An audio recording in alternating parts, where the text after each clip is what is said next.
नमस्कार। स्वागत है आपका द न्यूज लॉन्चर पर। मैं हूं अशोक वानखड़े, लेकर आया हूं आपका अपना कार्यक्रम द डायरेक्ट हिट। अब आप जनता हिट होना शुरू हुई है। श्री गणेशा तो दूध ने किया।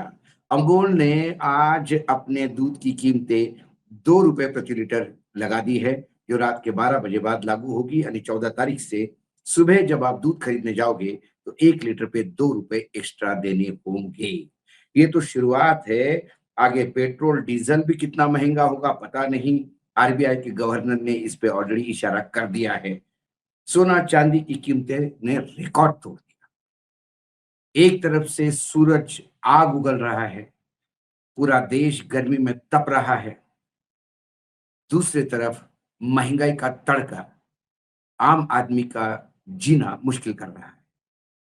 शुरुआत पेट्रोल के डर से हो रही है। देश में पेट्रोल और डीजल की कीमतें बढ़ना करीब करीब अब निश्चित है। एक के बाद एक इसमें बढ़ोतरी के संकेत मिल रहे हैं। सबसे पहले प्रधानमंत्री मोदी जी ने अपील की कि भाई बहुत संकट में है देश, अब आपको त्याग करना होगा देश को बचाने के लिए। मैं तो उस मोड़ पे ले गया देश को कि उसका डूबना तय है। अब इसको डूबने के बचाने के लिए आपको त्याग करना होगा। उसके बाद हमारे पेट्रोलियम मंत्री जो है, जो इप्स्टीन, जो सबसे बड़ा अंतरराष्ट्रीय अय्याशों का दलाल था, उनके टेलीपैथी वाले मित्र पुरी साहब, उन्होंने भी यही बयान दिया कि तेल तो है, चिंता नहीं है, लेकिन तेल की कंपनियां बहुत घाटा उठा रही हैं। मतलब अब जब मुनाफा कमा रही थी तो सब माल इकट्ठा खा रहे थे, अब घाटा उठा रही है तो अब आप मदद करो। और इसके बाद रिजर्व बैंक ऑफ इंडिया के जो गवर्नर है, उन्होंने भी इसको लेकर एक बड़ी बात कही। सरकारी तेल कंपनियों पर कच्चे तेल की बढ़ती लागत का बोझ इसका बड़ा कारण बनता जा रहा है। गवर्नर संजय मल्होत्रा यानी आरबीआई के ने भी अमेरिका और ईरान के बीच जंग से मिडिल ईस्ट में तनाव का हवाला देते हुए इससे जुड़ा बयान दिया। संजय मल्होत्रा का कहना है कि अगर मिडिल ईस्ट का संकट और लंबा खींचता है तो फिर ऐसी स्थिति में पेट्रोल और डीजल की कीमतें में बढ़ोतरी देखने को मिल सकती है। आरबीआई गवर्नर संजय मल्होत्रा ने संकेत दिया कि अगर मध्य पूर्व में तनाव लंबे समय तक जारी रहता है तो भारत को तेल कंपनियों के आने वाले दिनों में पेट्रोल और डीजल की कीमतों में बढ़ोतरी करने का कदम उठाना पड़ सकता है। उन्होंने आगे कहा कि दुनिया की कुल जरूरत का करीब 20%, या आपने हर प्रोग्राम में सुना होगा हमारा, 20% तेल की आवाजाही के लिए जिम्मेदार हॉर्मुज स्ट्रेट बंद होने की वजह से सप्लाई चेन चरमरा गई है। दुनिया का 20% तेल वहां से निकलता है, लेकिन भारत जो तेल आयात करता है उसका 80% तेल हॉर्मुज से आता है और 60% गैस हॉर्मुज से आता है। इसलिए सबसे बड़ा यदि किसी को मार पड़ा है हॉर्मुज का तो भारत को पड़ा है। इसके चलते कच्चे तेल की कीमतें, बढ़ती कीमतें, महंगाई में ईंधन आयात पर निर्भरता अर्थव्यवस्था पर दबाव डाल रही है। उनके इस बयान से साफ पता चलता है कि सरकारी तेल कंपनियों पर कच्चे तेल की बढ़ती लागत का दबाव बढ़ा है और कभी भी वो कीमतें बढ़ा सकती है। संजय मल्होत्रा ने स्विट्जरलैंड में स्विस नेशनल बैंक में अंतर्राष्ट्रीय मुद्रा कोष आईएमएफ द्वारा आयोजित एक समिट में ये बात कही। आरबीआई गवर्नर के मुताबिक मौजूदा वैश्विक ऊर्जा संकट बढ़ता है और स्थिति बिगड़ती है तो फिर सरकार रिटेल फ्यूल प्राइस को अनिश्चित काल तक अपरिवर्तित रखने में सक्षम नहीं हो सकेगी। लंबे समय तक तनाव बने रहने पर सरकार द्वारा तेल की कीमतों में आए उछाल का कुछ हिस्सा पेट्रोल डीजल प्राइस हाइक के रूप में ग्राहकों पर डालने के बाद सिवाय कोई चारा नहीं है। दुनिया के तीसरे सबसे बड़े तेल उपभोक्ता भारत को हॉर्मुज स्ट्रीट पर टेंशन के कारण ऊर्जा आपूर्ति बाधित और कच्चे तेल की कीमतों में तेज वृद्धि का सामना करना पड़ रहा है। यही नहीं, इस महत्वपूर्ण समुद्र रास्ते के बंद होने से सप्लाई चेन में रुकावट के साथ महंगाई और भारत में बढ़ते ऊर्जा आयात बिल को लेकर चिंताएं चरम पर पहुंच गई है। भारत के लिए कच्चे तेल की बढ़ती कीमतें एक बड़ी चिंता का विषय इसलिए भी है क्योंकि देश अपनी जरूरत का ज्यादातर तेल आयात करता है। ऐसे में अगर क्रूड प्राइस हाइक होता है तो फिर इससे परिवहन और मैन्युफैक्चरिंग लागत बढ़ती है। इसके अलावा इंडियन करेंसी रुपए पर भी दबाव पड़ता है और महंगाई प्रभावित होती है। फिलहाल कच्चे तेल की कीमतों में हुई वृद्धि एक का बड़ा हिस्सा सरकार और सरकारी तेल कंपनियां वहन कर रही है। ईंधन पर उत्पादन शुल्क के पहले कम कर दिया गया है, जबकि ऑयल मार्केटिंग कंपनियों के बढ़ते नुकसान के बावजूद बाजार से जुड़े मूल्य में कम कीमत पर पेट्रोल और डीजल बेचना जारी रखे हुए है। बीते दिन आई रिपोर्ट्स को देखें तो हर रोज तेल कंपनियां 1600 से 1700 करोड़ रुपए का नुकसान उठाना पड़ रहा है। अमेरिका, इजराइल, ईरान के युद्ध की शुरुआत के बाद जहां ऑयल गैस क्राइसिस से निपटने के लिए सरकार ने तमाम कदम उठाए हैं, कौन से उठाए किसी को पता नहीं। तो वही सरकारी ईंधन विक्रेताओं ने पेट्रोल डीजल छोड़कर अन्य महंगाई का झटका दिया है। 19 KG commercial cylinder, 5 KG LPG cylinder और इंटरनेशनल एयरलाइंस के लिए जेट फ्यूल की कीमतें पहले ही बढ़ा के रखी है। हाल ही में कमर्शियल सिलेंडर की कीमतें 993 रुपए का इजाफा हुआ। हालांकि खुदरा पेट्रोल, डीजल और घरेलू एलपीजी की कीमतें बीते 4 साल से अपरिवर्तित है। आरबीआई गवर्नर ने ताजा बयान से पहले प्रधानमंत्री नरेंद्र मोदी भी देश के नागरिकों से विदेश मुद्रा भंडार को बचाने की मदद के लिए पेट्रोल डीजल का सीमित इस्तेमाल करने के लिए और कम खपत करने का अपील कर चुके हैं। इसके अलावा एफ्टीन के दोस्त हरदीप सिंह पुरी ने भी हाल ही में इस बात की चिंता व्यक्त की कि तेल कंपनियां ईंधन की कीमतों को अपरिवर्तित रखते हुए कब तक नुकसान सहन कर पाएगी।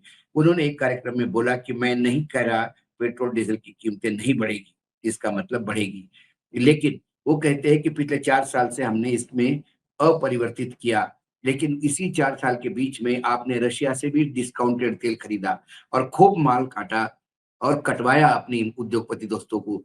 तब तो सस्ता तेल, क्रूड भी तब नीचे था, तब आपने कभी उपभोक्ता को मदद नहीं की।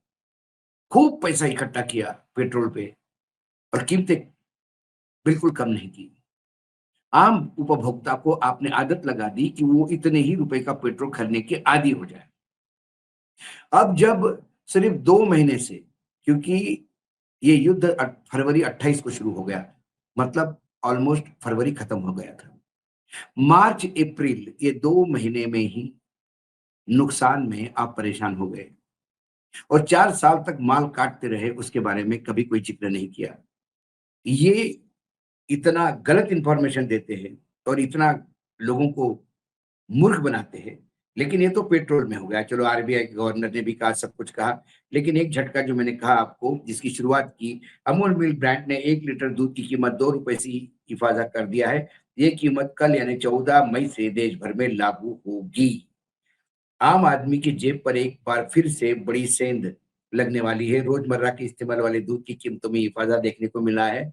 अमूल मिल्क ब्रांड ने 1 लीटर दूध की कीमत 2 रुपए से इजाफा कर दिया है, यानी आने वाले समय में दूध, जो बेसिक नीड है आपकी, वो भी महंगी हो जाएगी। ये बात एक तरफ है। दूसरी तरफ प्रधानमंत्री ने कहा, भले ही कि गोल्ड का उपयोग मत करो या सोने का उपयोग मत करो, खरीदो मत। घर में शादी भी हो गई तो खरीदने की जरूरत नहीं है, क्योंकि अभी प्रधानमंत्री अपने हिसाब से कभी-कभी महिलाओं की इज्जत किसमें है, महिलाओं का स्वाभिमान किसमें है, महिलाओं के सपने किसमें बुने जाते हैं, यह प्रधानमंत्री समय-समय पे तय करते हैं। जब चिदंबरम ने ये एक गुजारिश की थी कि हम ऐसा कह रहे हैं, लेकिन हम कोई रूल नहीं ला रहे हैं, तो तब प्रधानमंत्री ने कहा था कि बताओ, ये कह रहे कि सोना मत खरीदो, मेरी बहनें, मेरी माताएं अपना स्वाभिमान कैसा करेगी, मंगलसूत्र का क्या करेगी। आज उनको वो बहनें याद नहीं आई, माता याद नहीं आई, आज खुद ही कह रहे थे कि मत खरीदो सोना, शादी हो तो भी मत खरीदो। लेकिन उन्होंने सोने पे, चांदी पे इंपोर्ट ड्यूटी बढ़ाने भी दी है। तो सोने और चांदी पे इंपोर्ट ड्यूटी बढ़ाने के बाद घरेलू बाजार में कीमतों में तेज उछाल आया। सरकार ने सोना और चांदी पर ड्यूटी 6% से बढ़ाकर 15% कर दी। इसका मकसद इंपोर्ट कम करना और बढ़ते करंट अकाउंट डेफिसिट पर दबाव घटाना है। हालांकि एक्सपर्ट्स का मानना है कि यह किसी नए निवेश ट्रेंड की शुरुआत नहीं, बल्कि घरेलू बुलियन मार्केट की रीप्राइसिंग है। सरकार ने सोने और चांदी पर इंपोर्ट ड्यूटी बढ़ाने के फैसले के बाद बुधवार को घरेलू बुलियन बाजार में जबरदस्त तेजी देखने को मिली। एमसीएक्स पर चांदी 7% यानी 18,500 से ज्यादा बढ़कर 2,97,000 प्रति किलो पार पहुंच गई। वही सोना लगभग 6% यानी 9,000 बढ़कर 1,62,000 प्रति 10 ग्राम पहुंच गया। इस तेजी के पीछे इंपोर्ट लागत बढ़ना बड़ी वजह बता रहे हैं। वहीं अमेरिका में महंगाई को लेकर चिंता और पश्चिम एशिया में बढ़ते जियोपॉलिटिकल तनाव के कारण ग्लोबल बाजार में भी कीमती धातुओं की कीमतें मजबूत बनी हुई है। कई एक्सपर्ट्स है, एक मैनेजिंग डायरेक्टर है कंपनी के, पृथ्वीराज कोठारी ने कहा कि ज्यादा ड्यूटी अक्सर ज्वेलरी की मांग और ज्वेलरी कंपनियों के शेयर पर पड़ सकता है। उनका कहना है यदि कीमतें और बढ़ी तो गोल्ड कॉइन और ईटीएफ की मांग भी कमजोर पड़ सकती है। साथ में स्मगलिंग बढ़ने का खतरा भी पैदा हो सकता है। एक और एनालिस्ट है जतिन त्रिवेदी का कहना है कि इंपोर्ट ड्यूटी बढ़ने के बाद सोने की कीमतें में उछाल देखने को मिला। और उन्होंने कहा कि घरेलू बाजार में भी यह तेजी बुलियन पे जो आई है उसका भी एक असर है। कुल मिलाकर एक विचार त्रेहन है। उन्होंने कहा कि भारत का ट्रेड डिफिसिट कच्चे तेल और सोने की इंपोर्ट से काफी प्रभावित होता है। उनके मुताबिक ड्यूटी बढ़ने के बाद मकसद गैर जरूरी इंपोर्ट घटाना है। उन्होंने कहा कि लोग अब म्यूचुअल फंड, बॉन्ड और इक्विटी जैसे फाइनेंशियल स्टेट के तरफ ज्यादा रुख कर सकते हैं। एक और है अनित्य बनर्जी जो सिक्योरिटी मार्केट्स के एक्सपर्ट है। उन्होंने कहा कि घरेलू सोने की कीमतें जब ग्लोबल ट्रेड, डॉलर रुपया मूवमेंट और इंपोर्ट लागत से तय होती है। उन्होंने कहा कि लंबी अवधि में सेंट्रल बैंक की खरीदी और करेंसी हेजिंग और जैसे फैक्टर सोने को सपोर्ट करते रहेंगे। एक बालाजी राव मुलिद है जो भी फाइनेंशियल एक्सपर्ट है। उन्होंने कहा कि इसके पहले कीमतें ऊंची कीमतों के बीच ड्यूटी बढ़ने से लोग हल्की और कम कैरेट वाली ज्वेलरी चुन सकते हैं। कई ग्राहक पुराने सोने को एक्सचेंज कर नई ज्वेलरी लेना पसंद कर सकते हैं। एक एक्सपर्ट और है सचिन सावरीकर। उन्होंने कहा कि भारत में सोने की मांग केवल निवेश नहीं बल्कि संस्कृति और बचत की आदत से भी जुड़ी है, इसलिए केवल इंपोर्ट रोकने से समाधान नहीं होगा। कई कई अलग अलग मार्ग है, लेकिन अभी दूर से शुरू हुआ है। चांदी सोने ने आग पकड़ ली है। और एक और चीज भी बहुत बड़ी है, वो है डॉलर। आज डॉलर 95 रुपए 80 पैसे तक पहुंच गया है। 96 टच करते करते रह गया है। 65 पे देश की बेइज्जती से आहत होने वाले नरेंद्र मोदी 95 पे ठहाका लगा रहे हैं। वारे चेहरा, वारे नीतियां और वारे आपकी अर्थशास्त्र की समझ। कुल मिला के अब आम इंसान, middle class, lower middle class और गरीब रोज हिट होता रहेगा, क्योंकि मोदी भी तो मुमकिन है। आज डायरेक्ट हिट में इतना ही। कल फिर आता हूं किसी विषय के साथ। तब तक के लिए नमस्कार। देखते रहिएगा न्यूज लॉन्चर।